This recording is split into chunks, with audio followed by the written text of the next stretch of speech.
ভারতবর্ষে যত তীর্থ রয়েছে সেই তীর্থের মধ্যে এক অন্যতম শ্রেষ্ঠ তীর্থ বৃন্দাবন। কেন না, রাধা গোবিন্দের প্রেম চরণ ধুলা ওই বৃন্দাবনের ধুলায় মাখানো আছে। ভারতীয় সংস্কৃতি, ভারতীয় সনাতন ধর্ম চিরকাল পৃথিবীর মাঝখানে সর্বশ্রেষ্ঠ ধর্ম হয়ে আজকের উজ্জ্বলমান। আর সেই ভারতবর্ষের ধর্মের মধ্যে, আধ্যাত্মিকতার মধ্যে ভগবানকে প্রেমিক রূপে ভালোবাসা কেবলমাত্র বৃন্দাবন শিখিয়েছে, আর কেউ শেখাতে পারে, কেউ শেখাতে পারেনি। অন্যান্য সকল ধর্মে ভগবান কেবলমাত্র পাপ পুণ্যের বিচারক, ভালো কাজ করলে স্বর্গে পাঠাবে, খারাপ কাজ করলে নরকে পাঠাবে, সকল ধর্মে। মানে ইসলাম ধর্মেও তাই, খ্রিস্টান ধর্মেও তাই, সব ধর্মে তাই। ভগবান হচ্ছে পাপ পুণ্যের বিচারক। তুমি ভালো কাজ করো স্বর্গে পাঠাবে, খারাপ কাজ করো নরকে পাঠাবে। কিন্তু আমাদের সনাতন দর্শনে, ভারতবর্ষের আধ্যাত্মিকতায় ভগবান কেবলমাত্র পাপ পুণ্যের বিচারক নন। কে ভালো কাজ করছে খারাপ কাজ করছে তার জন্য তার একটা ডিপার্টমেন্ট দেওয়া আছে, তার নাম হচ্ছে যমরাজ। সে বসে রয়েছে খাতা কলম নিয়ে, কে কি কাজ করছে আমি দেখে নেব। ভগবান বসেছে কেবলমাত্র বাঁশি নিয়ে ওই যমুনা নদীর তীরে কদম গাছের ডালে বাঁশি নিয়ে বসেছে। আমি অত ঝামেলায় থাকবো না, আমি থাকবো বাঁশি নিয়ে, আমি থাকবো প্রেম নিয়ে। প্রেম নিয়ে থাকাটাই হচ্ছে আমাদের ভারতবর্ষের ধর্মে, সনাতন ধর্মে আমাদের কৃষ্ণের একটা বৈশিষ্ট্য। সেই কৃষ্ণের রূপ দর্শন করেছে আমার রাধারানী বিকেল বেলায় যমুনার ঘাটে। কাঁখে কলসি নিয়ে জল ভরতে গেছিল যমুনা। আস্তে, এত কথা কেন? আস্তে, কথা নয়, কথা নয়। আমার কথাগুলো শুনে নিন, কালকের থেকে আবার নিজেদের মতো কথা আবার শুরু করবেন। 365 দিন 3 ঘন্টা অন্তত কৃষ্ণের কথা শুনে নিন। রাধারানী বিকেল বেলায় যখন জল ভরতে গেছে যমুনার ঘাটে, তখন এদিক ওদিক তাকাচ্ছে, এদিক ওদিক তাকাচ্ছে। কেন? কৃষ্ণের জন্য না, রাধারানী এদিক ওদিক তাকাচ্ছে এই কারণে যে আমাকে কেউ দেখছে না তো। আমাকে যদি কেউ দেখে বদনামটা আমারই হবে, তার হবে না। পুরুষতান্ত্রিক সমাজে দোষ যেই করুক না কেন, মেয়েদের দোষটা আগেই হয়। ওই মেয়েটার বোধহয় খুব খারাপ আছে, এটাই আমাদের সাধারণত নিয়ম, দেখেছি আমরা। তবে সেটা এখনকার দিন অনেকাংশে ঘুরেও গেছে। ছেলেদেরও যেমন দোষ হয়েছে, মেয়েদেরও দোষ হয়েছে। কিন্তু আগেকার দিনে মেয়েরা ঘরের বাইরে তো বেরোতো না, ঘরের কাজ ছাড়া ঘরের বাইরে সে বেরোবে না। তাই রাধারানী আজকে যমুনার ঘাটে জল আনতে গিয়ে এদিক ওদিক তাকাচ্ছে, কেউ দেখেছে কিনা। এই এদিক ওদিক তাকাতে তাকাতে হঠাৎ রাধারানীর নয়ন পড়েছে যমুনার ওই কদম গাছের তলায়। সেইখানে কৃষ্ণ অধরে মুরলী নিয়ে, বাঁশি নিয়ে, প্রাণ মাতানো সুর আর মন ভোলানো রূপের ডালি নিয়ে আজ কৃষ্ণ দাঁড়িয়ে রয়েছে কদম গাছের তলায়। এই যে একবার রাধারানীর নজরটা কৃষ্ণের উপরে পড়লো, রাধারানীর সব কিছু বিসর্জন হয়ে গেল। মায়েরা, সোনার কলসি যমুনার জলে ডুবে গেল, হারিয়ে ফেলল। বিনা কলসিতে ঘরে এসেছে ঘরের বউ। শাশুড়ি ননদি ছেড়ে কথা কইবে? কি গো বৌমারা, ঘরের জিনিস যদি তুমি হারাও, শাশুড়ি ননদি ছেড়ে কথা কইবে? এই যে বৌমা, আমরা কি রাজার সম্পত্তি খুলে বসেছি নাকি? সোনার কলসি হারিয়ে দিয়ে এসছে এমন এক অপয়া বৌমা আমার ঘরে এসে জুটেছে। সোনা হারানো কত বড় অপরাধ তুমি জানো? একটা ঘরের বউ যমুনার জলে গিয়ে সোনার কলসি হারিয়ে দিয়েছে, এমন এক অপয়া।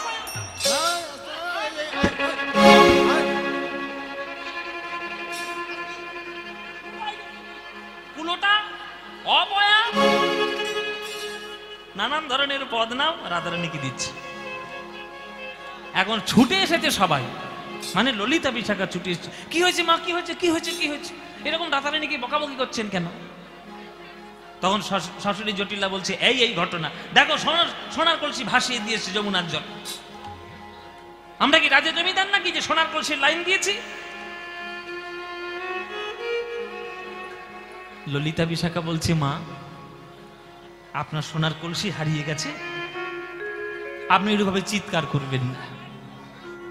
রাধারানীর বাবা হলো বৃষভানু, সে রাজা। রাধারানী রাজার মেয়ে, তো ওই রকম কটু কথা শুনতে রাধারানী অভ্যস্ত নয়। আপনি দাঁড়ান, আমরা খুঁজে দেখছি, সোনার কলসি যদি পাওয়া যায় খুবই ভালো, যদি না পাওয়া যায় রাধারানীর বাবা বৃষভানুকে বলে আপনার জন্য 10খানা সোনার কলসি আমরা এনে দেব। কিন্তু দয়া করে রাধারানীকে কিছু বলবেন না। 10খানা সোনার কলসি পাবে আশ্বাস যখন পেয়েছে, আর কোনো কথা বলবে? শাশুড়ি চলে গেল। এইবার ললিতা বিশাখা ধরেছে, এই রাধে বল, কি এমন ঘটনা ঘটেছে যমুনার ঘাটে যে তুই সোনার কলসি পর্যন্ত হারিয়ে দিয়ে চলে এলি? মানুষ কম দামি বস্তুটা হারিয়ে ফেলে কখন? যখন বেশি দামি বস্তুটা পাওয়া যায় তখন। তা আমরা জানি সোনা খুব দামি ধাতু, আর সেই সোনা দামি ধাতু দিয়ে একটা গোটা বড় কলসি হয়েছে, মানে কত সোনা তার মধ্যে রয়েছে। সেইটাকে তুই যখন যমুনার জলে হারিয়ে ফেলেছিস, তাহলে বোঝা যাচ্ছে ওটার থেকেও আরো অনেক বেশি বড় সম্পত্তির সন্ধান তুই পেয়েছিস। বল সেই সম্পত্তিটা কি, যার জন্য তোর সোনার কলসি হারিয়ে গেছে? তখন রাধারানী বলছিল, ললিতারে, ওরে বিশাখারে, যমুনার ঘাটে যে রূপে আমি দেখে এলাম, ওই কদম গাছের তলায় হেলান দিয়ে ভুবন ভোলানো রূপের ডালিনী, মনে মাতানো সুরের ডালিনী, ত্রিভঙ্গ বঙ্কিম ঠামে আমার গোবিন্দ বসে বাজাচ্ছে। আর এই রূপের দিকে যখন আমার একবার নয়নে পড়েছে, আমার সকল সম্পত্তি হারিয়ে গেছে। আমি যমুনা যাইতে শ্যামের দেখিনু আধো নয়নের কোণে, সখী রে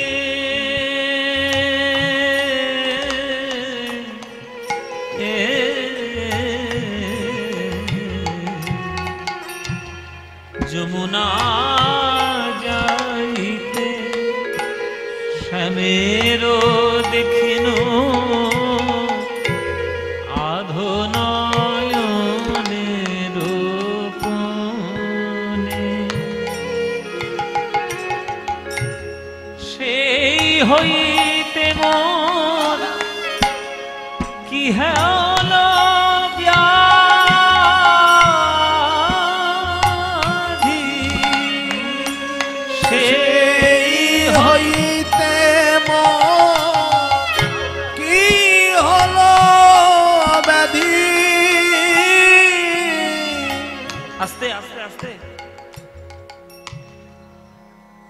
সবাই একটু হাত জোড়ো করে বসুন, সবাই হাত জোড়ো করে বসুন, নইলে মন ঠান্ডা হবে না। করজোরে বসুন আর মনে মনে ভাবুন যে আপনি হলেন রাধারানী। আপনি বিকেল বেলায় জল ভরতে গিয়ে কৃষ্ণকে দেখেছেন। বৃন্দাবনে যমুনার কূলে কদম গাছের তলায় যদি কেউ একবার কৃষ্ণের রূপ দেখে, জগতে কোন রূপের দিকে তার নয়ন যাবে? রাধারানী আমার সেই রূপ নিয়ে এসেছে। সেই হইতে মোর কি হলো ব্যাধি, সেই হইতে মোর কি হলো শ্যামরূপ জাগে মনে, শ্যামরূপ জাগে মনে। আমি কেন বাজল ভরতে গেলাম, কেন বাজল ভরতে গেলাম, বেলি অসকালে যমুনা,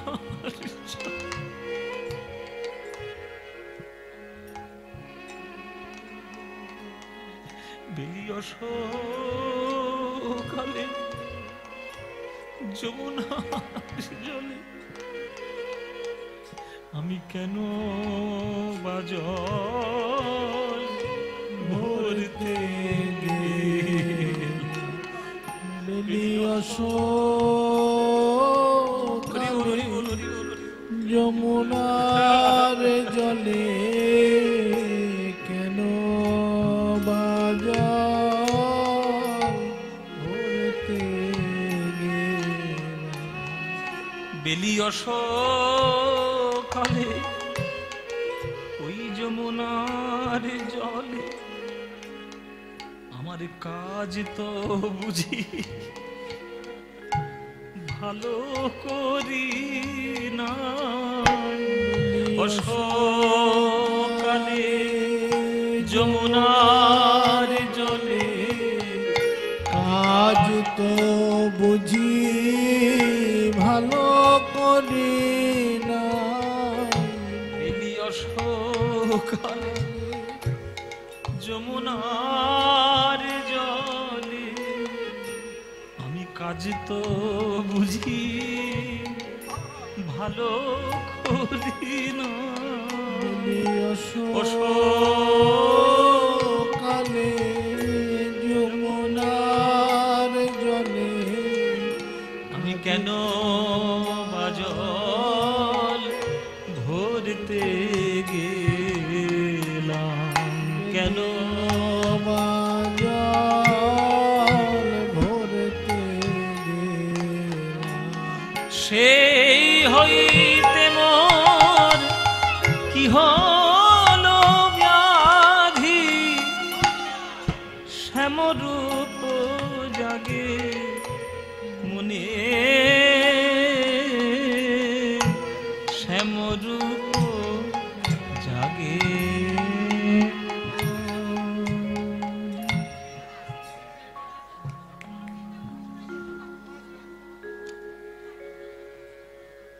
যার ভাগ্যে হয় তার ভাগ্যেই হয়, যার ভাগ্যেই হয় তার ভাগ্যেই হয়। যার হবার তার চারে হয়, আর যার হবার নয় তার 400তেও হবার নয়। প্রেম লাভ এত সহজ নয় মায়েরা। শুদ্ধ প্রেম গ্রহণ করা সবার ভাগ্যে হয় না। রাধারানী আমার সেই ভক্ত যিনি শুদ্ধ প্রেম দেখিয়েছেন আমাদেরকে, যে কেমন করে রাধারানী গোবিন্দের সঙ্গে শুদ্ধ প্রেম গ্রহণ করেছে। তাই ললিতা বিশাখা বলছে, ওরে রাধে, যে রূপ নয়ন ভরে তুই দেখে এসেছিস আমরা তো দেখিনি সেই রূপ, সে রূপ তো আমরা দেখিনি। নয়ন কুম্ভ ভরে নিয়ে এসেছিস তুই, এখন নয়ন কুম্ভ আমাদের ভরেনি, হৃদয় কুম্ভ আমাদের ভরেনি। তুই একবার আমাদেরকে বল যে কেমন রূপ তুই দেখেছিস। হরি বল, হরি বল।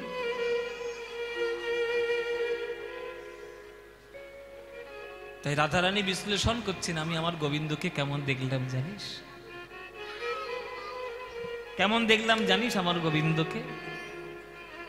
ভুবন ভোলানো রূপের ডালি নিয়ে কেমন করে দাঁড়িয়ে রয়েছে। হরি বল। এবার যে পদটি গাইব, অনেক দিন পরে গানটা গাইছি। লোফা তালের একটা অপূর্ব গান, এই রূপের গান রয়েছে। তাহলে গোবিন্দকে কেমন দেখতে জানিস? দেখলাম, আমার বলতেই আমার গা কাঁটা দিচ্ছে। সব গান কি রত্নধন আমাদের কীর্তনে রয়েছে। দেখলাম চিকন কালা গলায় মালা। আস্তে আস্তে, একদম কথা বলবেন না মায়েরা, একদম কথা না। ভাবের সৃষ্টি হয়েছে, ভাব দিয়ে গানটি শুনুন। দেখলাম চিকন কালা গলায় মালা বাজন নূপুর দেখলাম চিকন কালা গলায় মালা বাজন পুরো দেখলাম দেখলাম চিকন কালা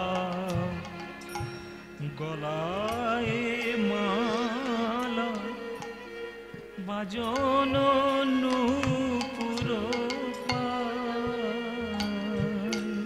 দেখলাম চিকন কালা গলায় মালা বাজন পুরো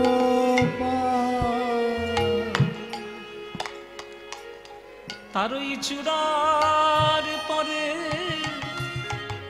কত ভ্রমরা বুলে চূড়ার পরে কত ভ্রমরা বুলে তেরো ছনয়নে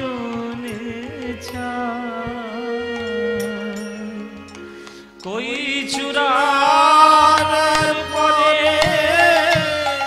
কত ভ্রমরা বুলে তেরো ছনয়নে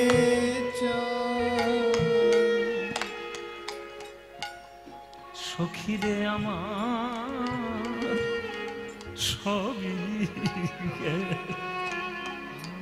সখীরে আমার সবই গেল ওই আড়ে নয়নে নয়ন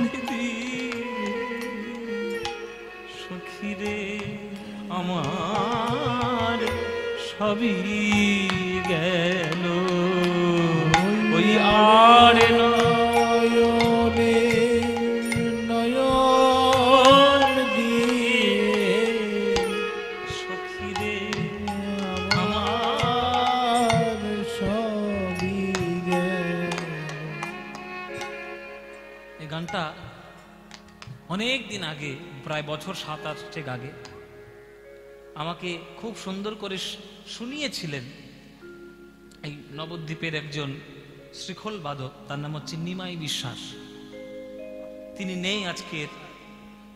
আমার ভাগ্য হয়েছে যে যাদের যাদের চরণে আমার কীর্তন শেখার, শোনার, সঙ্গ করার সৌভাগ্য হয়েছে। সবার ভাগ্যে এত সুন্দর গুরু ভাগ্য খুব কম। এটা আমার হয়তো আগের জন্মের একটা ভালো কাজের স্বীকৃতির ফল। যাদের যাদের সঙ্গ আমি করেছি, ওনাদের সঙ্গ পাওয়াটাই জীবনে বড় দুর্লভ।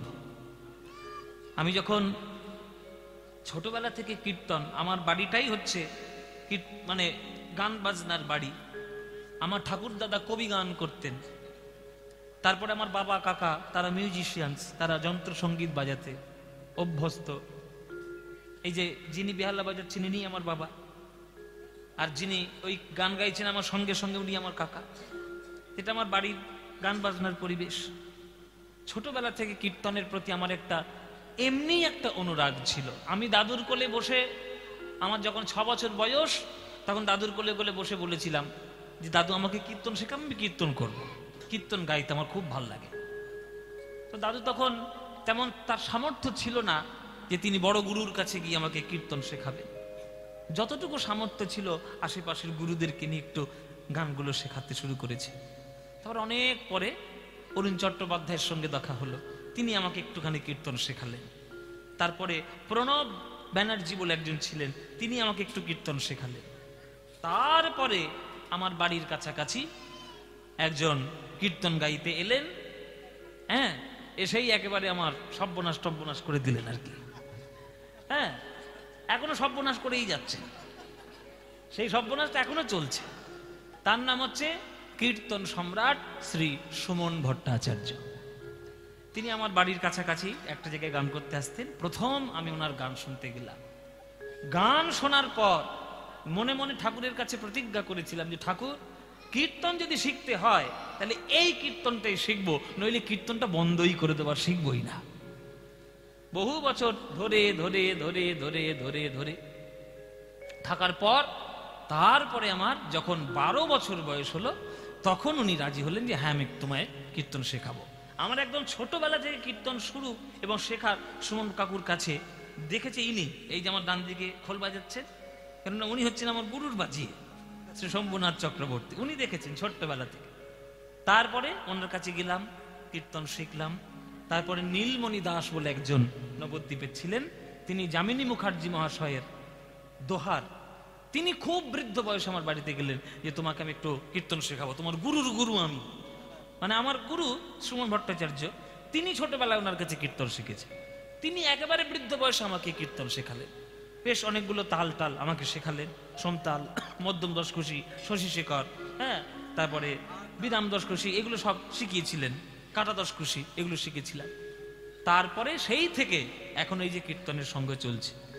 এই গানটি পার্টিকুলার, এই গানটা আমাকে প্রথম শুনিয়েছিলেন যে একটা গান আছে জানো পলাশ, এরকম খুব ভালো গান। তারপরে আমি আমার গুরুর মুখে শুনেছিলাম যে চিকন কালা গলায় মালা বাজানো নুপুর পায়। এসব গান, এসব পদ পদাবলী আমাদের বাংলার সাহিত্য জগতের রত্নধন। যারা বুঝি না, যারা পারি না, তাদের দুর্ভাগ্য। আরো তাদের 10টা জন্ম নিয়ে বাংলায় আসতে হবে, যদি তবেই তারা এই প্রেমের রূপটা পায়, পদাবলীর রূপ।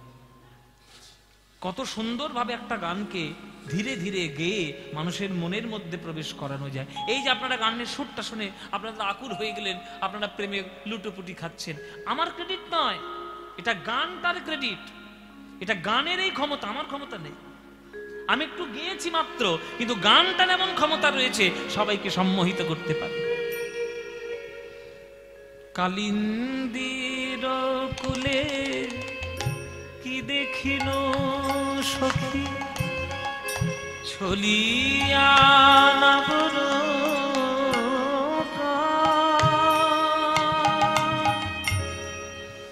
সখী রে,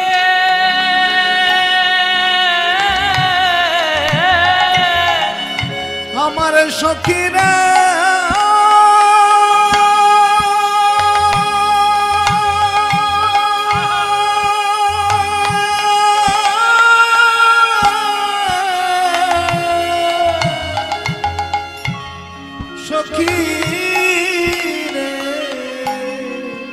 ওরে সখী রে,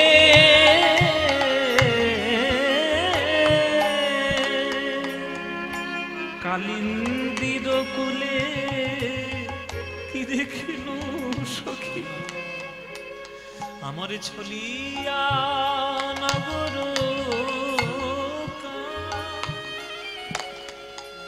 কত সতী কুলবতী যুবতী জনা,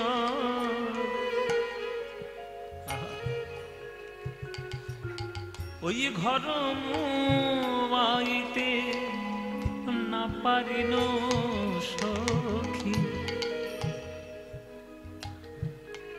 আকুল করিল প্রাণ হে প্রাণ,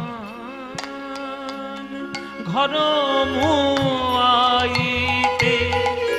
না পারিল সখী, আকুল করিল প্রাণ। ও এ রাধে, তাহলে যমুনার কূলে গিয়েই তোর সর্বনাশটা ঘটেছে? বলে হ্যাঁ। বলে আচ্ছা রাধে, তোর এই গোবিন্দের রূপের মধ্যে কি এমন মাধুর্য আছে যে সোনার কলসি হারিয়ে ফেললি? গোবিন্দের রূপের মধ্যে কি এমন মাধুর্য যে সোনার কলসিটা হারিয়ে ফেলেছিস? লোকের কম দামি বস্তু হারিয়ে যায় কখন? দামি বস্তু পেলে। ও মায়েরা, ছোটবেলায় আমার খুব আংটি পরার শখ ছিল। পয়সা ছিল না, শখ ছিল 16 আনা। পয়সা নেই, তা কি করব? যতটুকু পয়সা সঞ্চয় করেছি ওই দশকর্মা ভান্ডার থেকে অষ্টধাতুর আংটি নিয়ে পড়তাম। তারপরে একটু যখন পয়সা হলো, অষ্টধাতুর আংটি সরে গেল, তামার আংটি।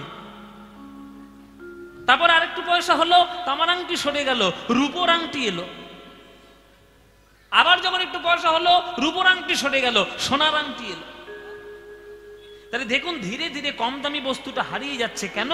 যখন দামি দামি বস্তুটা পাচ্ছে। তাহলে রাধে, তোরই গোবিন্দের রূপের মধ্যে কি এমন দামি বস্তু রয়েছে যে তার জন্য তুই সোনার কলসি পর্যন্ত হারিয়ে দিলি? এই শাশুড়ি ননদির কাছে তো গাল খাচ্ছিস। এই ঘটনাটা কখন ঘটেছে? বলো এই যমুনার ঘাটে।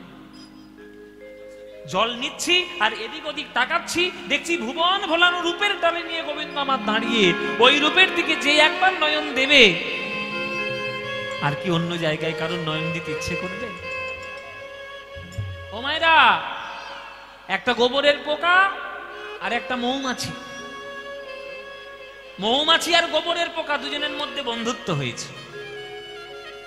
এবার মৌমাছি বলছে গোবরকে, এ কিরে গোবরের পোকা, তুই কি খাস?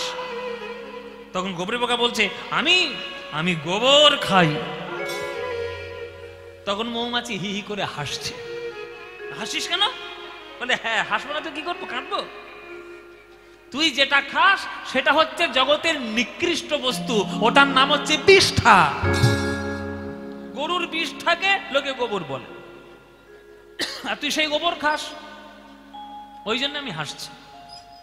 তখন গোবরে পোকা বলছে, মৌমাছি তুই কি খাস? বলে আমি জগতের সব থেকে শ্রেষ্ঠ বস্তু খাই। জগতের সব থেকে সৌন্দর্য যার মধ্যে ভগবান রেখেছেন তিনটে জিনিস, সঙ্গীত, শিশু আর ফুল। দেখবেন জগতের তিনটে জিনিস সব থেকে সুন্দর, যার মধ্যে কোন রকম কোনো হিংসা নাই। কোন রকম কোনো হিংসা নেই। সেটা কি কি? একটা শিশু, শিশুকে দেখলে হিংসা লাগে। যেসব শিশুকে দেখে, যাদের শিশুকে দেখলেও হিংসা লাগে, মানে তারা তো কি বললো, মানুষের পর্যায়েই পড়ে না, তারা তো শূকরের থেকেও অধম। হ্যাঁ, শিশু সব থেকে সুন্দর।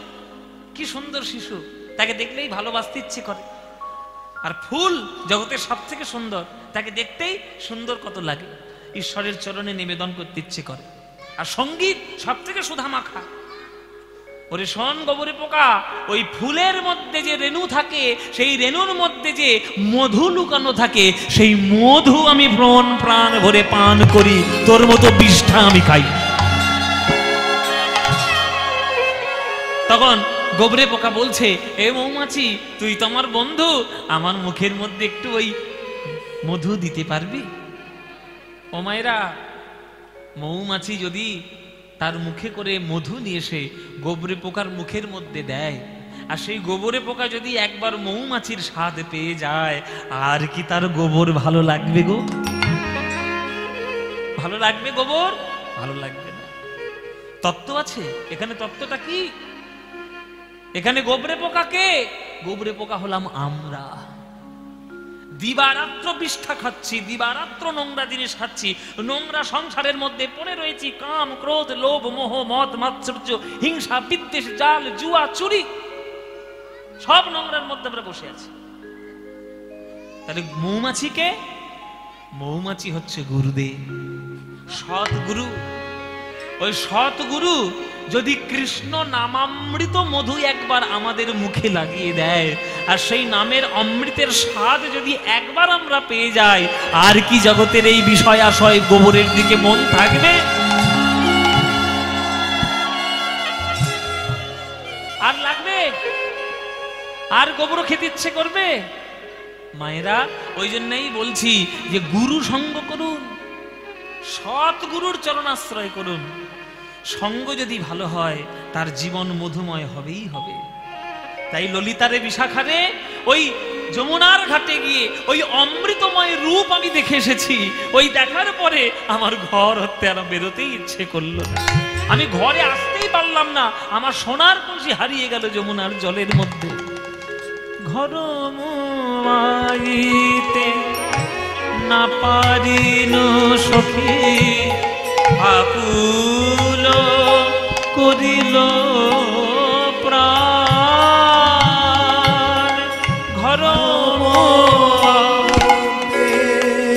না পারিল সখী, আকুল করিল প্রাণ। তখন ললিতা বিশাখা একটু খোঁচা দিয়েছে। মাঝে মাঝে একটু খোঁচা দিতে হয়। মৌচাকে যেমন খোঁচা না দিলে মধু পাবেন না, তেমনি রাধারানী হচ্ছেন ওই রসের ভান্ডার, প্রেম রসের ভান্ডার। তাকে একটু খোঁচা না দিলে কৃষ্ণ প্রেম রস বেরোবে নাকি? তখন ললিতা বিশাখা একটু খোঁচা দিচ্ছে। তুই থাম থাম, তোর রূপের কথা তুই বলিস নি না। ছি ছি, বাঁকা লোকের আবার সৌন্দর্য। তোর যদি বধূ এতই সুন্দর হবে, তোর বধূ যদি এতই একেবারে রসে ভাবে প্রেমে টইটম্বুর, তো বাঁকা কেন? দিন রাত ননি খাচ্ছে, দিন রাত দুধ খাচ্ছে, দই খাচ্ছে, ক্ষীর খাচ্ছে, মাখন খাচ্ছে, গায়ে শক্তি নেই। তোর বধূর দিকে তাকাবি, সব সময় তোর বধূর তিন দিক বাঁকা। ঘাড়ও একদিকে বাঁকা, কোমর একদিকে বাঁকা। আমার কথা বিশ্বাস না হলে যে কোনো কৃষ্ণের রূপ দেখে নাও মায়েরা। কৃষ্ণকে কোনোদিন দেখেছেন সোজা হয়ে বাঁশি নিয়ে দাঁড়াতে এরকম করে দাঁড়িয়ে আছে? আছে? কৃষ্ণ যে কোনো কৃষ্ণের রূপ আপনি দেখুন, কোনো না কোনো তার জায়গা বাঁকা থাকবে। হয় তার পা একদিকে বাঁকা, কোমর একদিকে বাঁকা, ঘাড়ও একদিকে। তা বাঁকা লোকের কখনো সৌন্দর্য দেখতে ভালো হয়? তোর যদি বধূর এত সৌন্দর্য হবে, তাহলে তোর শরীরে, বধূর শরীরে তিন দিক বাঁকা কেন? তোর বধূর শরীরে শক্তি নাই? তখন রাধারানী বলছে, কি বলছিস ললিতা? যে বধূ আমার বাম হাতের কনিষ্ঠ আঙুলে গিরি গোবর্ধন পর্বত ধরেছে, তার শরীরে শক্তি আছে কি নেই সন্দেহ করছিস? যে বধূ আমার কালীদহের জলের মধ্যে গিয়ে সহস্র ফণাযুক্ত কালীয় নাগকে দমন করে এসেছে, সেই বধূর শক্তির পরীক্ষা তোরা নিচ্ছিস? আসলে আমার বধূর কেন শরীরে বাঁকা জানিস? শোন শোন, রসের ভারে অঙ্গনা ধরে, তাই কেলি কদম বেতে হেলা। রসের ভারে অঙ্গনা ধরে, কেলি কদম বেতে হেলা। কত সতী কুলবতীর যুবতী জনার পরাণ লইয়া খেলা। সতী কুলবতী যুবতী জনার পরাণ লইয়া খেলা। কৃষ্ণ গিরি গোবর্ধন ধারণ করতে পারে, কৃষ্ণ কালীয় নাগ দমন করতে পারে, কৃষ্ণ অঘাসুর দমন করতে পারে, বকাসুর বধ করতে পারে, পুতনা বধ করতে পারে। তার শরীরের শক্তি সম্পর্কে তোরা সন্দেহ প্রকাশ করিস না। তাহলে তিন দিকে বাঁকা কেন? তাহলে শোন, সারা বিশ্ব ব্রহ্মাণ্ডের যারা শুদ্ধ ভক্তগণ রয়েছে, তাদের প্রেমের ভার যখন কৃষ্ণের কাঁধে চাপিয়ে দেওয়া হয়, কৃষ্ণ সকল ভার সহ্য করতে পারে, কিন্তু প্রেম রসের ভার সহ্য করতে পারে না। তাই কৃষ্ণের আমার তিন দিক বেঁকে গেছে। কৃষ্ণ সব সহ্য করতে পারে মায়েরা, কিন্তু ভক্তের অতিরিক্ত ভক্তি শেষে রাখবে কোথায়? নারী বধে শ্যামের ভয় নাই রে, নারী বধে শ্যামের ভয় নাই রে। নারী বধে শ্যামের ভয় নাই রে, নারী বধে শ্যামের ভয় নাই রে। কত পুরুষ তারা কাঁদিতেছে, নারী বধে শ্যামের ভয় নাই রে। কত পুরুষ তারা কাঁদিতেছে, নারী বধে শ্যামের ভয় নাই রে। পরাণ লইয়া খেলা, পরাণ লইয়া খেলা। আস্তে, আপনারা যারা বৃন্দাবন গেছেন বা যাবেন, বৃন্দাবনে যারা নিকুঞ্জ মন্দিরের যারা সেবা করে, তারা দেখবেন এক একটা নাম পায়, ভজন নাম। মানে নরোত্তম দাস ঠাকুরের যেমন নাম ছিল চম্পক মঞ্জরি, শ্যামানন্দ দাস ঠাকুরের নাম ছিল কনক মঞ্জরি। মানে সেবার জন্য এক একটা নাম তারা গ্রহণ করে। ওই রকম একজন বাবাজি ছিলেন, তার নাম হচ্ছে কৃষ্ণদাস বাবাজি। তার গুরুদেব আজ্ঞা দিয়েছে, যাও তুমি রাধারানীর হাতে আজকে ধ্যানের মাধ্যমে তুমি সেবা করবে। কি সেবা করব গুরুদেব? বলে রাধারানীর হাতে তুমি কঙ্কন পরিয়ে দেবে। 64 রকমের সেবা আছে। কেহ বহু অঙ্গ সাধে, কেহ সাধে এক অঙ্গ, সাধিতে সাধিতে ওঠে প্রেমের তরঙ্গ। 64 প্রকারের সেবা রয়েছে রাধা গোবিন্দের। তা গুরুদেব আজ্ঞা দিয়েছে যে তুমি রাধারানীর হাতে কেবলমাত্র আজকের কঙ্কন পরিয়ে দেবে, তোমার এইটা সেবা। এবার ধ্যানের মধ্যে বসেছে, রাধারানী এসেছে, তাই রাধারানীর হাতের মধ্যে সে কঙ্কন পরিয়ে দিয়েছে। এই যে কঙ্কনটা পরিয়ে দিল, যেই কঙ্কনটা পরিয়ে দিয়েছে, সঙ্গে সঙ্গে তার ধ্যান ভেঙে গেল। ধ্যান ভেঙে গিয়ে সে ওইখানেই বসে বসে হাউ মাউ করে কাঁদছে। গুরুদেব এসে বলছে, কি রে কাঁদছিস কেন, কি হয়েছে, সেবা কি ঠিক মতো হয়নি? তখন সেই গুরুদেবের চরণ জড়িয়ে ধরে হাউ হাউ করে কাঁদতে কাঁদতে বলছে, গুরুদেব কি সেবা আপনি আমায় দিলেন? আমি রাধারানীর হাতে কঙ্কন পরিয়ে দিলাম, ওই হাতেরই এমন সৌন্দর্য, ওই হাতের সৌন্দর্যের মধ্যে এমন আমি ডুবে গেলাম যে রাধারানীর বদনটা আমার দর্শন করা হলো না। এমন আমার দুর্ভাগ্য। মানে প্রতি অঙ্গে এত রূপের বাহার, অন্য অঙ্গের দিকে তাকানো যায় না।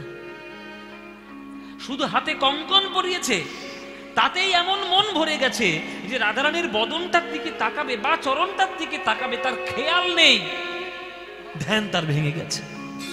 তাই আমি বসে বসে কাঁদছি, গুরুদেব যে রাধারানীর বদন কমলটা দর্শন হলো না। এ হচ্ছে সেবা। প্রেম যদি হয় তো এই প্রেম, ওই দুদিনের ক্ষণভঙ্গুর আই লাভ ইউ প্রেম, ওসব জগতের সর্বনেশে জিনিস। জেনে রাখবেন মায়েরা, চুনের হাঁড়ি আর দইয়ের হাঁড়ি দুটোই সাদা। চুনের হাঁড়ি, দইয়ের হাঁড়ি দুটোই সাদা, কিন্তু দুটোর গুণাত্মক বৈশিষ্ট্য আলাদা। একটা চুনের হাঁড়ি, একটা দইয়ের হাঁড়ি। চুন পানে যতটুকু দরকার ততটুকুই দেওয়া ঠিক। তার থেকে যদি 3 চামচ 4 চামচ একবারে লেপটে দিয়ে যদি আপনি পানটা তৈরি করেন, না সেই পান যদি খান কি হবে বাবা? আর জিভ টিপ পুড়ে গিয়ে ভেতরটা একবারে জ্বলে ছাই হয়ে যাবে, ক্যান্সার হয়ে যাবে, ওখান থেকে ভেতরটা পুরো পচে যাবে। কিন্তু দই যদি আপনার 2 চামচের বদলে 4 চামচ পাতে দেওয়া হয়, আপনি না করে উঠতে পারবেন?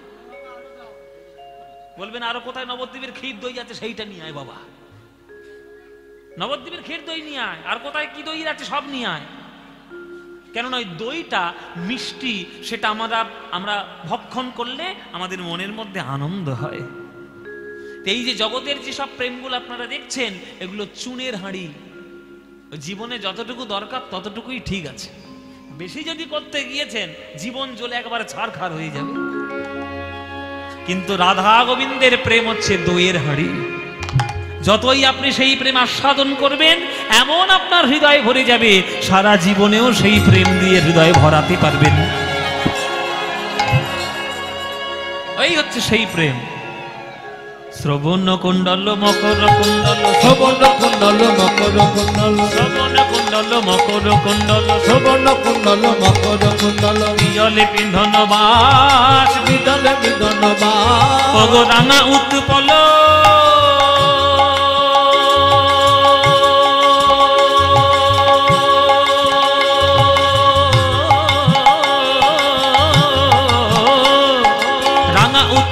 চরণ যুগল নিছনি গোবিন্দ দাস, রাঙা উৎপল চরণ যুগল নিছনি গোবিন্দ ও দাস, রাঙা উৎপল চরণ যুগল নিছনি গোবিন্দ দাস, রাঙা উৎপল চরণ যুগল নিছনি গোবিন্দ দাস।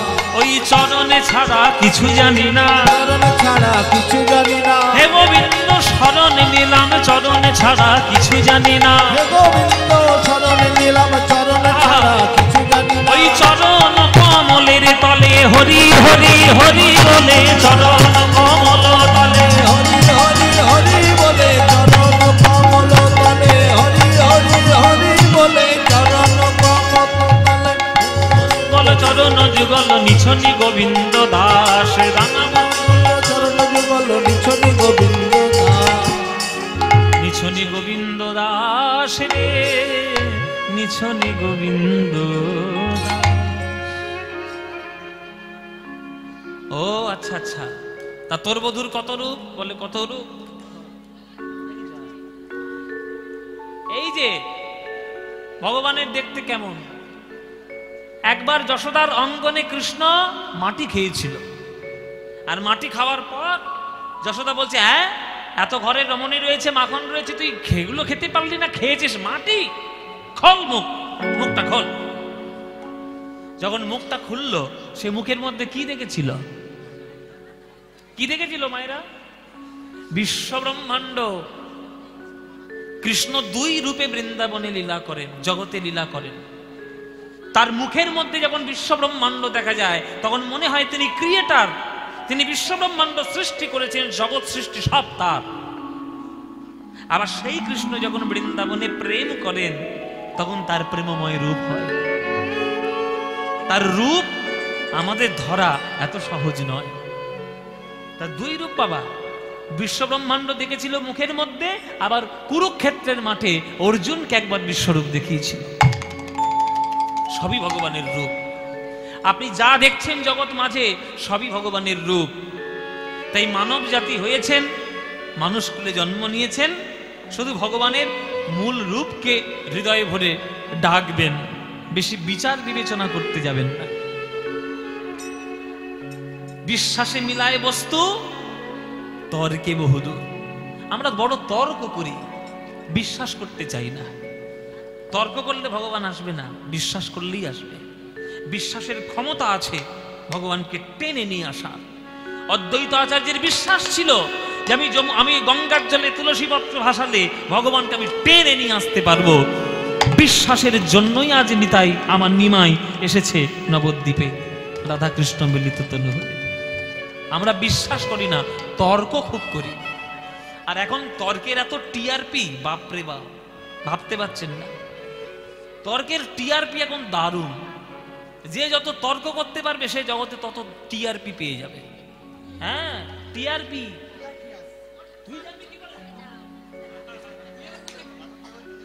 টিআরপি টিআরপি মানে ফেমাস হয়ে যাবেন, ভাইরাল হয়ে যাবেন। দেখবেন কীর্তনের মধ্যে এখন অনেকগুলো সব জুটেছে কীর্তন জগতে। ওরে বাপরে, তাদের তর্ক শুনলে মাথা খারাপ হয়ে যাবে। এইটা কেন হবে, ওইটা কেন হবে? দূর বেটা, তুই কি জানিস?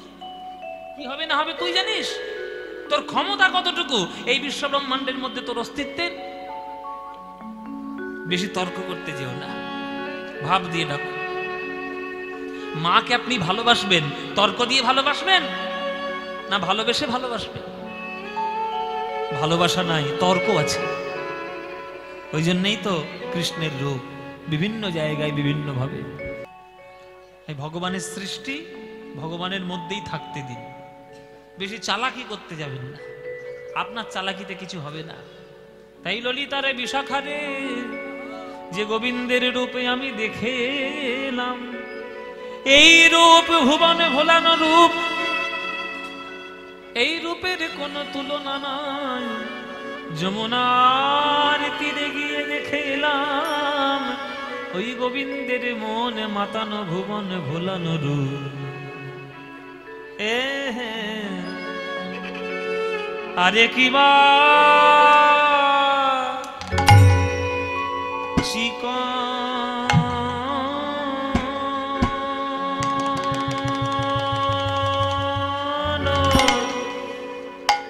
ও ও ও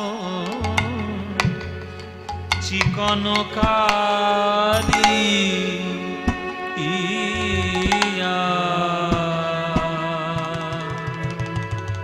কালিয়ার চিকন কালিয়ার মোর মেলাগি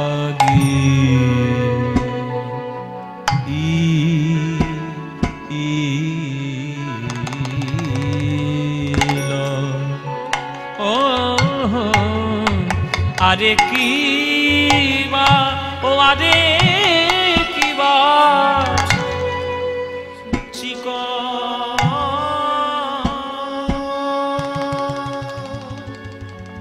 কীর্তনের একটা প্রাচীন কীর্তন, বড় গানের বড় তালের গান গাইছি। এগুলোই হচ্ছে আমাদের আদি কীর্তন। কীর্তনের সঠিক রূপগুলো এই গান। খুব মনোরঞ্জনের, মন দোলানো সুর যেগুলো আমরা বেশিরভাগ গাই মনোরঞ্জন করার জন্য। কীর্তন বটে, তবে সেটা হালকা রসের কীর্তন। এইগুলো হচ্ছে আসল। আমাদের বাংলার প্রাচীন অনেক কীর্তনিয়া যারা ছিলেন এসব গান গাইতেন। এখনো কয়েকজন আছেন যারা গান, এসব গান এখনকার দিনের বিলুপ্ত হয়ে যাচ্ছে। আমরা যারা নতুন কীর্তন শিখছি আমাদের দায়িত্ব এগুলোকে ধরে রাখা, নইলে কীর্তনের রূপ ভবিষ্যৎ প্রজন্ম দেখতে পাবে না। চিকন কালিয়া রূপ মরমে লাগিল ধরনে না যায় মরিয়া। আস্তে আস্তে আস্তে, এই যে আস্তে আস্তে যাও। যার টোটো ধরার দরকার আছে আর যে সাইকেল নিয়ে এসছে চুপচাপ বাড়ি চলে যাও, কিন্তু কথা না বলে যাও। পদাবলী শুনছেন, মানেটা জানতে হবে। চিকন শব্দের মানে কি? চিকন শব্দের মানে কি? চিকন শব্দের পূর্ববঙ্গে একরকম মানে, পশ্চিমবঙ্গে একরকম মানে। আপনারা বেশিরভাগ এখানে যারা আছেন তারা পূর্ববঙ্গের মানুষ, মানে শিকড় ওই দেশে। ওই দেশ এই দেশ বলে তো কিছু হয় না, এসব আমাদের ইংরেজদের তৈরি করা। কিন্তু আগেকার দিনের বাংলা মানে তো গোটা বাংলা, পশ্চিমবঙ্গ পূর্ববঙ্গ মিলে বাংলা। রাজনীতি কারণের জন্য ভাগ হয়ে গেছে, সে আমাদের আর কি করা যাবে। দুর্ভাগ্য আমাদের, আমাদের দেশটা আমরা নিজেরাই সর্বনাশ করেছি, তা কি করব। তো পূর্ববঙ্গে চিকন শব্দের অর্থ হচ্ছে ফর্সা, মানে খুব সুন্দর ফর্সা। চিকন চাকন বলে না, বা ফর্সা টর্সা, চিকন চাকন। ও চিকন গোয়ালিনী রসের বিনোদিনী, অরূপ যৌবন তোমার জোয়ারেরও পানি, গান আছে ওদেশে। আমাদের পশ্চিমবঙ্গে চিকন শব্দের অর্থ হচ্ছে কোথাও কোথাও সরু। অনেকে গিয়ে দোকানে গিয়ে দেখবেন মায়েরা বলে, দোকানদার আমাকে চিকন পাড়ের শাড়ি দাও বা চিকন পাড়ের ধুতি দাও। চিকন শব্দের অর্থ পশ্চিমবঙ্গে কোথাও কোথাও সরু, কিন্তু পদাবলীর ক্ষেত্রে যে চিকন আমরা ব্যবহার করলাম, এই চিকন শব্দের অর্থ হচ্ছে মসৃণ। মসৃণ, মসৃণ কালো রূপ। কৃষ্ণের যে কালো রূপ এতটাই মসৃণ যে হৃদয়ের মধ্যে যদি একবার প্রবেশ করে যায় আর হৃদয় থেকে বেরোতে পারে না। ও মায়েরা, কালো রূপ আবার চিকন, এটা অনেকের মনে প্রশ্ন আসতে পারে। কালো রূপ আবার চিকন, হ্যাঁ কালো বলে মানুষ নয়। শুনে রাখো মায়েরা, তোমাদের একটা কথা বলি। এই ধারণাগুলো আমাদের মাথার মধ্যে কেউ না কেউ ঢুকিয়ে দিয়েছে, তাই আমাদের এই অবস্থা। আমরা মনে করি গায়ের চামড়াটা ফর্সা হলেই বোধহয় খুব সুন্দর দেখতে, মোটেও নয়। শুধু সাদা চামড়া হলেই যে তাকে সুন্দর দেখতে হবে তা নয়। এমন কিছু কিছু মেয়ে আছে না, যার কালো রূপ হলেও তার দিক থেকে আপনি চোখ ফেরাতে পারবেন না। যেমন দেখবেন প্রত্যেক বছর একটা বিশ্ব সুন্দরীর প্রতিযোগিতা হয়, মিস ইউনিভার্স বলে, মিস ওয়ার্ল্ড। হ্যাঁ, দেখবেন ওই যে আমাদের মিস ওয়ার্ল্ডের যারা রয়েছে তাদের লিস্টগুলো খুঁজে খুঁজে বার করবেন। অনেকগুলো মেয়ে আছে যারা নাইজেরিয়ান মেয়ে। নাইজেরিয়ানরা হচ্ছে সব থেকে কালো, কিন্তু তবু তারা বিশ্ব সুন্দরী। কেন না, এই কালো রূপের মধ্যেও এমন একটা মসৃণতা রয়েছে যে রূপে সে শ্রেষ্ঠ হতে বাধ্য। তা জগতের রূপের কথা ছেড়েই দিন, বিশ্ব ব্রহ্মাণ্ড যিনি তৈরি করেছেন কৃষ্ণ, তার গায়ের রংটাও কালো। ওই কালো রূপের দিকে যে একবার নয়ন দেবে, অন্য কোনো ভালোর দিকে তার তাকাতে ইচ্ছে করবে? তাই চিকন কালিয়া রূপ মরমে লাগিল, ধরনে না যায় মরহিয়া। চিকন কালিয়া রূপ মরমে লাগিল, ধরনে না যায় মরহিয়া। এবার সেই কৃষ্ণের বদনখানি কেমন? কত চাঁদনি আড়িয়া বধূর মুখখানি মাঝি আছে গো, কত চাঁদনি আড়িয়া বধূর মুখখানি মাঝি আছে গো, কত চাঁদনি আড়িয়া বধূর মুখখানি মাঝি আছে গো, কত চাঁদনি নাড়িয়া বধূর মুখখানি মাঝি আছে গো, না জানি তাই কত সুধা দিয়া, কত সুধা দিয়া। ও কি আহারে না জানি তাই কত সুধা দিয়া, কত সুধা দিয়া। শোনো মায়েরা, আমাদের আগেকার দিনে লোকেদের বিশ্বাস ছিল আকাশের চাঁদ হচ্ছে নাকি অমৃতের রসগোল্লা। রসগোল্লা যদি চেপে ধরেন কি বেরোবে? রস বেরোবে। চাঁদকে চেপে ধরলে অমৃতের বিন্দু বেরোবে, এটা আগেকার দিনের লোকেদের বিশ্বাস। পদকর্তা বলছেন যে কত চাঁদের অমৃত সুধা নিংড়ে নেওয়া হয়েছে, সেই নিংড়ে নিয়ে গোবিন্দের মুখটা মেজে দেওয়া হয়েছে, তাই গোবিন্দের বদন চন্দ্রে এত উজ্জ্বল রূপ হয়েছে। কত চাঁদ নিঙাড়িয়া বধুর মুখখানি মাঝি আছে গো, না জানি তাই কত সুধা দিয়া। ও মায়েরা, আমরা বলি না চাঁদ আমাদের সম্পর্কে কে হয়? হ্যাঁ, মামা। কিন্তু মামা স্বভাব ভালো নয়, মামা স্বভাবটাও ভালো নয়, চরিত্রের দোষ আছে। কিছু মনে করবেন না মায়েরা, চরিত্রের দোষ আছে মামার। তাহলে কি দোষ? হ্যাঁ, ভাগ্নের আমি কি বলি বলুন? মামার নামে নিবন্ধ করতে লজ্জা লাগে না? কিন্তু বলতেও হয়, কিছু বলার নেই। শোনো মায়েরা, চাঁদ মামার চরিত্রের দোষ কি? চাঁদ, তার স্ত্রী, তার নাম হচ্ছে তারা। আমাদের বৃহস্পতির স্ত্রীর নাম হচ্ছে তারা। চাঁদের স্ত্রী ছিল 27 খানি, মানে আমাদের দক্ষের 27টা কন্যাকে বিয়ে করেছিল চাঁদ। এগুলো সব কল্প কাহিনী, এগুলো আগেকার দিনের মানুষরা একটা গল্পের মাধ্যমে আমাদেরকে বলেছে যে চাঁদের 27টা স্ত্রী। কেন না, চাঁদের আশেপাশে আকাশে লক্ষ্য করবেন, চাঁদের আশেপাশে 27 খানা নক্ষত্র দেখা যায়।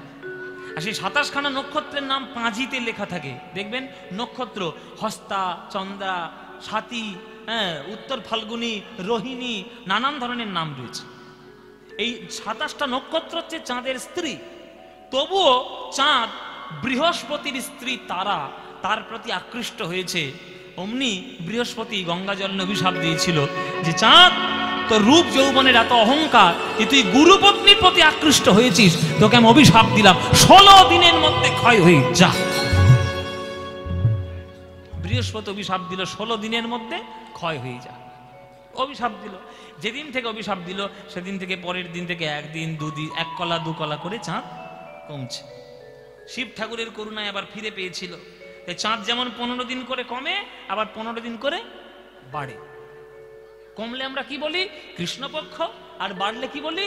শুক্লপক্ষ, তাই না? তাহলে এই যে চাঁদের কলঙ্কিত অধ্যায় চাঁদের জীবনে আছে, কিন্তু গোবিন্দ বদনচন্দ্রে কোনো কলঙ্কের দাগ আছে কি? আছে? গোবিন্দের বদনচন্দ্রে কোনো কলঙ্কের দাগ নেই। তাই কত চাঁদ নিঙাড়িয়া, তাদেরকে নিংড়ে নিয়ে সেই সুধা রস দিয়ে আমার গোবিন্দের বদনখানি মাজা হয়েছে। হ্যাঁ, তাহলে গোবিন্দের বদনখানি কেমন? শোনো শোনো, অধরের 2টি কুল জিনিয়া মাধুরী ফুল, অধরের 2টি কুল জিনিয়া মাধুরী ফুল, অধরের দুটি কুল ঝিনিয়া বাঁধুলি ফুল, অধরের দুটি কুল ঝিনিয়া বাঁধুলি ফুল, হাসি খানি তাহাতে মিশায়, হাসি খানি তাহাতে আস্তে। মায়েরা বলো, মায়েরা প্রশ্নের উত্তর দেবে, অধর কাকে বলে বলো? যদি বলতে না পারো তাহলে কালকে থেকে লিপস্টিক পরা বন্ধ করে দেবো। কর্তার পকেট থেকে টাকা চুরি করে করে খালি লিপস্টিক কেনা, ল্যাকমে কোম্পানি, গার্নিয়ার কোম্পানি, এই ওই তাই হ্যানা ছ্যানা, হ্যাঁ সব পড়া বন্ধ করে দেবো। আগে উত্তরটা দাও, অধর মানে কি? অধর মানে ঠোঁট। কোন ঠোঁট? হ্যাঁ, একটা ছুরি আছে, ছুরি, ঠোঁট কাটা করে দেবো। বলে উপরের ঠোঁটটা নাকি অধর। ও মায়েরা, কোন ঠোঁট অধর? উপরের ঠোঁটটার নাম হচ্ছে ওষ্ঠ, আর নিচের ঠোঁটটার নাম হচ্ছে অধর। তাহলে গোবিন্দ যখন বাঁশি বাজায় তখন কোন ঠোঁটে বাঁশি বাজায়? উপরের ঠোঁটে বাঁশি লাগানো থাকে না নিচের ঠোঁটে? নিচের ঠোঁটে। তাই গোবিন্দের যে দুটো অধর মানে ঠোঁটের যে দুটো পাপড়ি, সেই পাপড়ির মধ্যে সব থেকে দামি পাপড়ি হচ্ছে ওই নিচের ঠোঁটটা। সেই নিচের ঠোঁটটার কোলের মধ্যে যে প্রেম রস, সঙ্গীত রস, রূপ রস মাখানো আছে এই দুটো কুলে, ওটাই হচ্ছে পৃথিবীর সর্বশ্রেষ্ঠ রূপ। অধরের দুটি কুল ঝিনিয়া বাঁধুলি ফুল, অধরের দুটি কুল ঝিনিয়া বাঁধুলি ফুল, হাসি খানি তাহাতে মিশায়, হাসি খানি তাহাতে মিশায়। শোনো, নবীন মেঘের পরে বিজলি প্রকাশ করে, নবীন মেঘের পরে বিজলি প্রকাশ করে, নবীন মেঘের পরে বিজলি প্রকাশ করে, নবীন মেঘের পরে বিজলি প্রকাশ করে, নবীন মেঘের পরে বিজলি প্রকাশ করে, নবীন মেঘের পরে বিজলি প্রকাশ করে। আমার জাতিকুল মজাইল তাই, জাতিকুল মজাইল তাই, জাতিকুল মজাইল তাই, জাতিকুল মজাইল। বলে নবীন মেঘের পরে বিজলি প্রকাশ করে।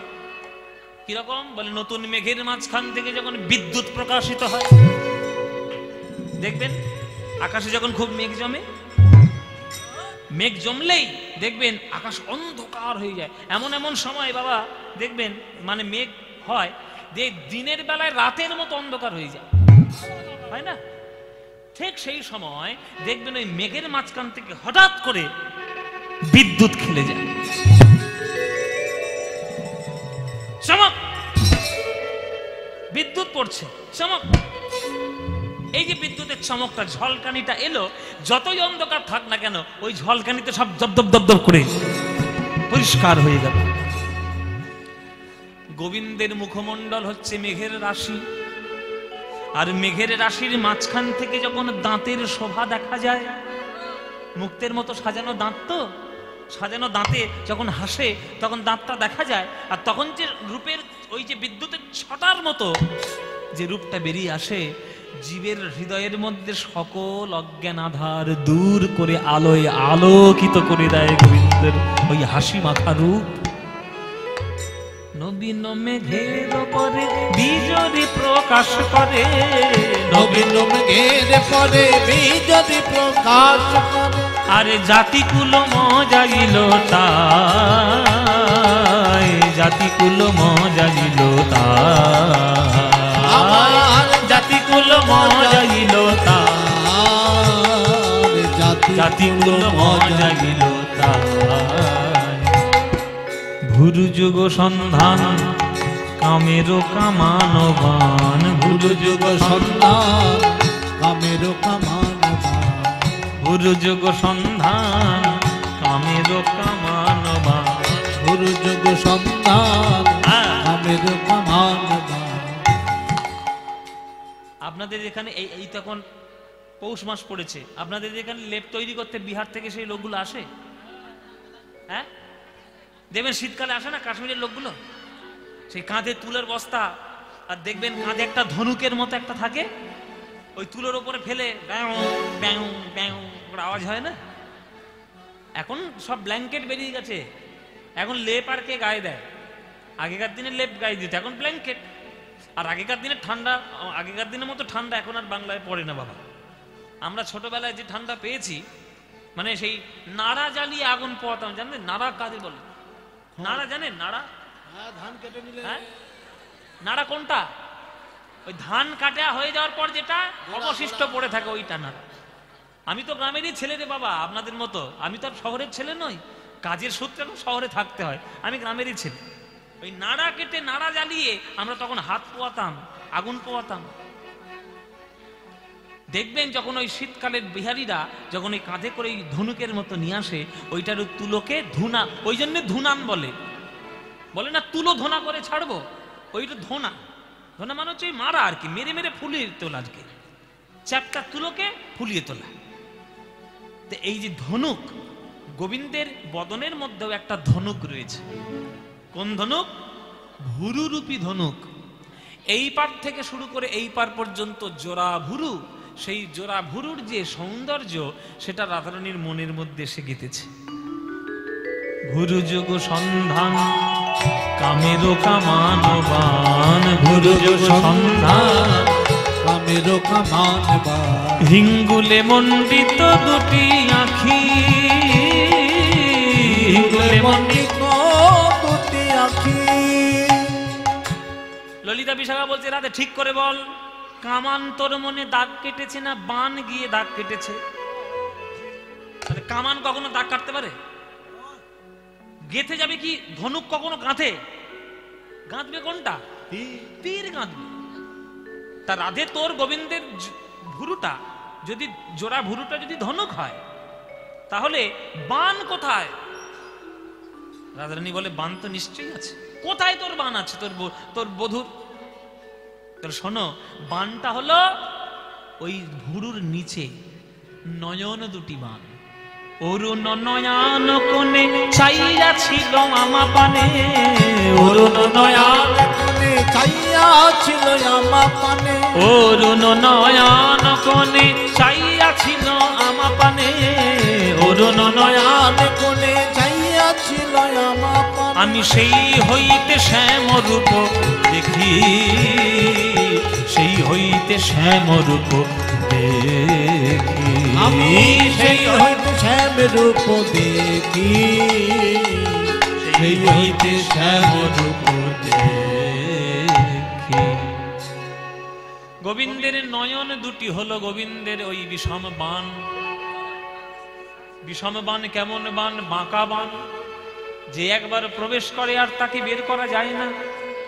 ও মাইরা, বান দুই প্রকারের হয়, একটা সোজা সোজা বান, একটা বাঁকা বান। দেখবেন ছুঁচের মতো যেটা হয় এটা সোজা বান, ইনজেকশন যেমন ছুঁচ, ইনজেকশনটা ফোটানো যেমন যায়, আবার টেনে বের করেও নেওয়া যায়, ওটা সোজা বান। কিন্তু আরেকটা বান আছে যেটা বাঁকা, মানে ছুঁচের পিছন দিকে বড়শির মতো বাঁকা। এইটা যদি একবার ঢুকে যায়, ঢুকে তো যাবে, কিন্তু আপনি আর টেনে বের করতে পারবেন না। কেন? যে বঁশির মতো বাঁকা, ওটা যদি আটকে যায় আর আপনি যদি টেনে হিঁচড়ে বার করতে যান, পুরো হৃৎপিণ্ড ছিঁড়ে বেরোবে। মানে ওই বানটি মারলে আর বাঁচার কোনো সম্ভাবনা নাই। তা গোবিন্দের নয়ন বান হচ্ছে ওই বাঁকা। বাঁকা হবে না? বাঁকা লোকের তো বাঁকাই হবে। ওর কোমরও বাঁকা, ঘাড়ও বাঁকা, নয়ন বাঁকা, সব বাঁকা। ওই নয়ন বাঁকা বান যখন হৃদয়ে লাগবে, আর কি বাঁচবো? অরুণ নয়ন কোণে চাইয়া ছিল আমা পানে, অরুণ নয়ন কোণে চাইয়া ছিল আমা পানে, সেই হইতে শ্যাম রূপ দেখি, সেই হইতে শ্যাম রূপ দেখি, সেই হইতে শ্যাম রূপ দেখি, সেই হইতে শ্যাম রূপ দেখি। রাধে তোর বান মারল, তুই কিছু বললি না? হ্যাঁ, কি বলছিস রে রাধে? বিদ্যুৎ তোকে আঘাত করলো, তুই কিছু বললি না। বান তোকে মারলো, তুই কিছু বললি না। এই সর্বনেশে কাণ্ড কারোর ঘটে? তোর কখন ঘটেছে এই সর্বনেশে কাণ্ডটা? বলে ওই যে বললাম আগের বেলায়, যমুনার জল হইতে উঠিয়া আসিতে পথে, যমুনার জল হইতে উঠিয়া আসির পথে, যমুনা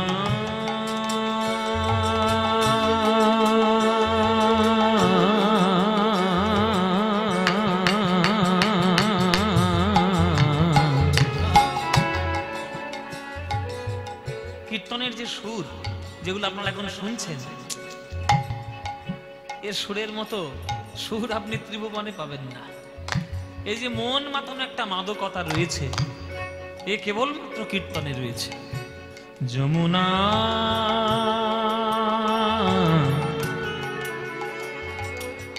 যমুনা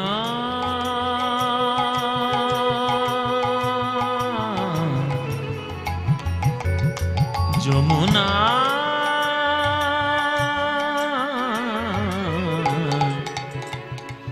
যমুনা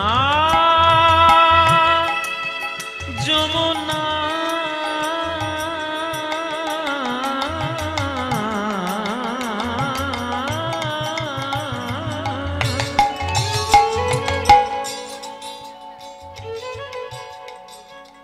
সারে গামা মামা গামা গামা গামা গামা মামা গামা গামা গামা গামা মামা গামা রে রে সাগামা দা দা দা দা দা দা দা দা দা দা দা দা মাদানি সাগা রে সারে গামা রে সারে গামা পামা গামা রে গা রে গা সাগা রে গা সাগা রে গা সাগা রে সা রে রে নে নে সা সা দা দা নে নে বাবা দাদা মামা বাবা গা গামা গামা রে রে সা গামা রে রে সা গামা রে রে সা যমুনার জল হইতে উঠিয়া আসিতে পথে, যমুনার জল হইতে উঠিয়া আসির পথে, সই কিবা অপরূপ তনু, সই কিবা অপরূপ তনু, জ্ঞান দাসেতে কয় শুধুই সে সুধাময়, শুধুই সে সুধাময়, ও জ্ঞান দাসেতে কয় শুধুই সে সুধাময়, জ্ঞান দাসেতে কয় শুধুই সে সুধাময়। ওই গোকুলে নন্দের বালা কানু, গোকুলে নন্দের বালা কানু, গোকুল নন্দের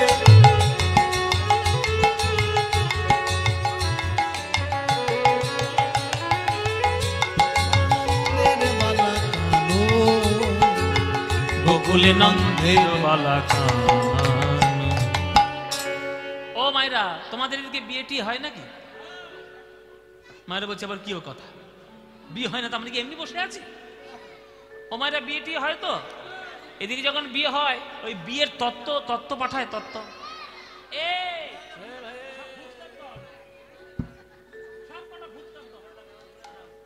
পরবর্তী সম্প্রদায়ের সময় মতো চলে আসুন, ঠিক 10টার সময় চলে আসবেন স্টেজে। এই যে আমাদের বিয়ের সময় যে তত্ত্ব পাঠানো হয়, দেখবেন তত্ত্বের মধ্যে সন্দেশের পুতুল পাঠায় না? পাঠায় না? সে মাছ করে পাঠায়, প্রজাপতি করে পাঠায়, বর বউ করে পাঠায়, না না? কখনো ওই পুতুল খেয়ে ভেঙে দেখেছেন? না রে ভাই, দেখেছেন কখনো? তারা খেতে দেবে। দেখুন ওরা খেয়ে বসে আছে, পুতুল খেয়ে বসে রয়েছে।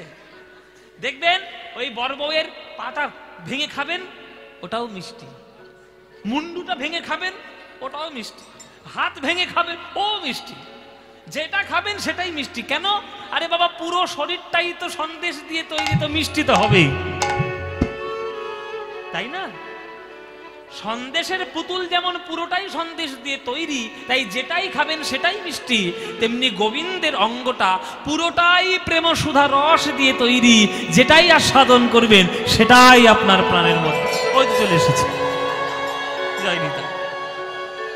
জ্ঞান দাসেতে কয় শুধুই সে সুধাময়, জ্ঞান দাসেতে কয় শুধুই সে সুধাময়, জ্ঞান দাস দাসেতে কয় শুধুই সে সুধাময়, জ্ঞান দাসেতে কয় শুধুই সে সুধাময়, আর কিছু নয় আর কিছু নয় শুধুই সে সুধাময়, আর কিছু নয় আর কিছু নয় শুধুই সে সুধাময়। জ্ঞান দাসেতে কয় শুধুই সে সুধাময়।